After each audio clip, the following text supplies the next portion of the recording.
Today, I'm going to be sharing with you all about the property investing. Welcome back to the channel. My name is Hadjer Beyaz. I'm a property investor and I am managing over 70 properties in my portfolio.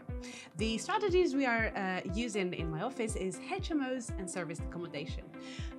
We do guarantee the rent to the landlords, and we also do some management if the landlords are not happy with guaranteed rent, and this is how we grew. So I've always wanted to jump on into the property ladder. However, I didn't really know how to. I always thought that it was for people with, that belonged to a certain age group, or people who actually had a lot of money, or even people who, had lots of diploma in real estate. But I never really knew that there was a beginner-friendly strategy to start and jump into property. So I went on a training. I learned different strategies: flips, commercial conversions, rent to rent, buy to let. But the one property that actually resonated with me the most was rent to rent. It's because it's very, very beginner friendly strategy, and you don't need a lot of money to start in it. You don't need, to have a huge credit scoring to apply for a mortgage. You don't really need much. So rent to rent is where you actually take a property as a whole unit from a landlord, and you go and use it either for serviced accommodation or HMO. Serviced accommodation is where you actually have guests in your property instead of tenants. Think of it just a little bit like a hotel. I'm sure we've all used Airbnb, Booking.com. So it's using the property being serviced for guests, like for a holiday let. And HMO, which stands for House of Multiple Occupancy, it's actually where you have a long-term tenant, but you go in and acquiring that property, you renting the rooms individually to professionals. So these are the two models that I followed in this strategy, and I'm really liking it.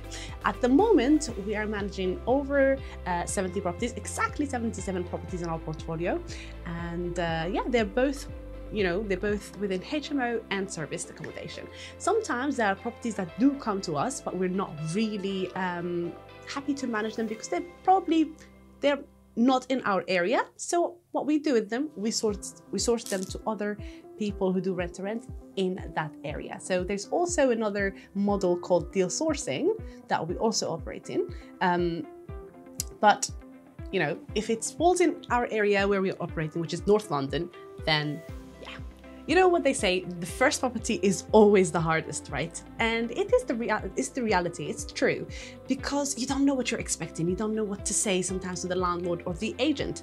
However, once you get that first property, you're gonna get the second, the third, providing if you are providing a nice service, that landlord can refer you to another, and that landlord might refer you to another landlord until you get that one landlord who has a huge portfolio, who is actually happy to, add all their properties to your portfolio.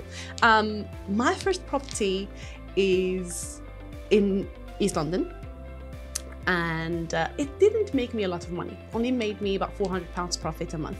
But to be honest with you, at that time, I was working in Selfridges. I was getting about £1,600 take home. So £400 was a quarter of my salary. I was really happy with that.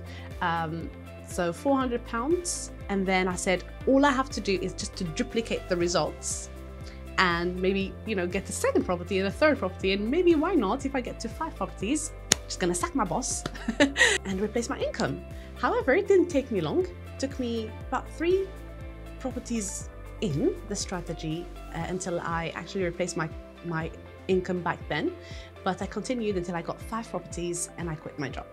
To be honest with you, any property, as long as the numbers stack, just jump on the strategy. Whether you do HMO or you do serviced accommodation, just take that property, do things the right way, and get at least £400 a month. Of course, there are some challenges in property, but it's actually what makes you stronger. It's actually what makes you learn from the mistakes and what you don't want to be doing again in the future. For example, having the wrong tenants inside of the property.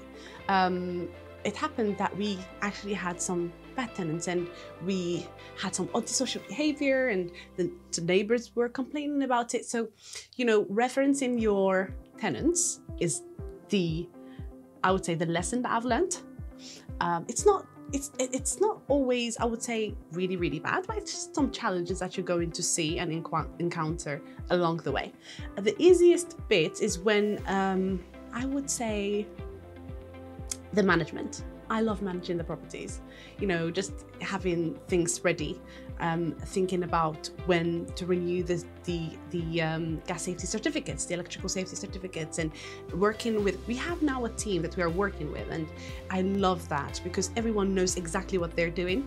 And because we started on the right foot, we have the cleaners, they know exactly where to go, when to go, what to do. They are also our eyes inside of the properties.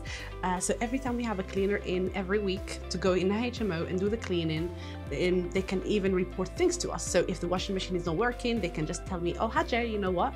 We have the washing machine in here that we need, you know, needs to be reported. Or they can be like, oh, there is someone that I'm not really sure I've seen before. Have you replaced the tenant? If that person lives there without me knowing, at least I have something that is going to tell me, you know, I need to check what's going on. If they are playing loud music and she's there and like, oh, you know what, actually, Hadjer, you need to talk to this tenant, make sure that they are conducting themselves in you know, the best way.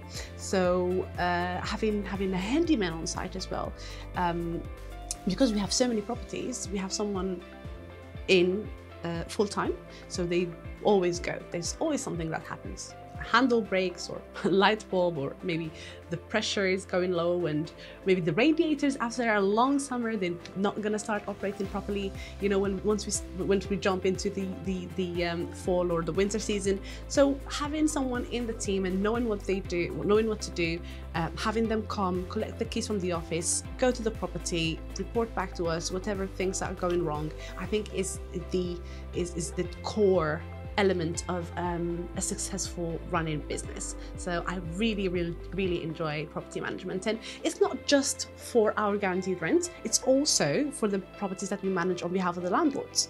Because sometimes when a landlord approaches us, and if we tell them about the models that we can help him with, we can say, well, we can do guaranteed rent or we can manage your property. Sometimes they're happy with the management service, and we give them that. At New Door Estates, for example, we manage properties on behalf of the landlord, and they're happy with that. We charge a percentage, and you know, they're hands off with their properties. So I really enjoy doing the management. So now that we are at 77 properties, we are thinking to get to 100 properties by the end of this year, and that's doable because we are adapting the most effective strategy, which is word of mouth, and we have so many landlords referring other landlords to us, and we also have some sourcers that we are working with, and yes, they are bringing us properties. So yeah, from now until the end of the year, I'm definitely certain that we're going to get to 100 properties, no doubt. I'm thinking to adapt more of the HMO side, because we're approaching you know, like the school seasons, university seasons, where we're going to have a lot of students back in the country, because you know, universities are back to doing face-to-face studies, so we're going to expect a lot of students to come. I'm thinking to have at least 10 to 15 properties by the end of September, and that's doable. So if we get 15 properties in each month, we'll get to 100 by the end of the year. I hope you guys enjoyed this content. It was just about how I started from really zero and how I went from being in retail to running now a six-figures business. And to be honest with you, if I could do it, you can definitely do it too. Stay tuned for the next content where I'm going to show you some of my properties. We're going to go live and we'll see you how we do HMO and how we do serviced accommodation. I hope you're gonna like this content, and give us a follow in the video down below.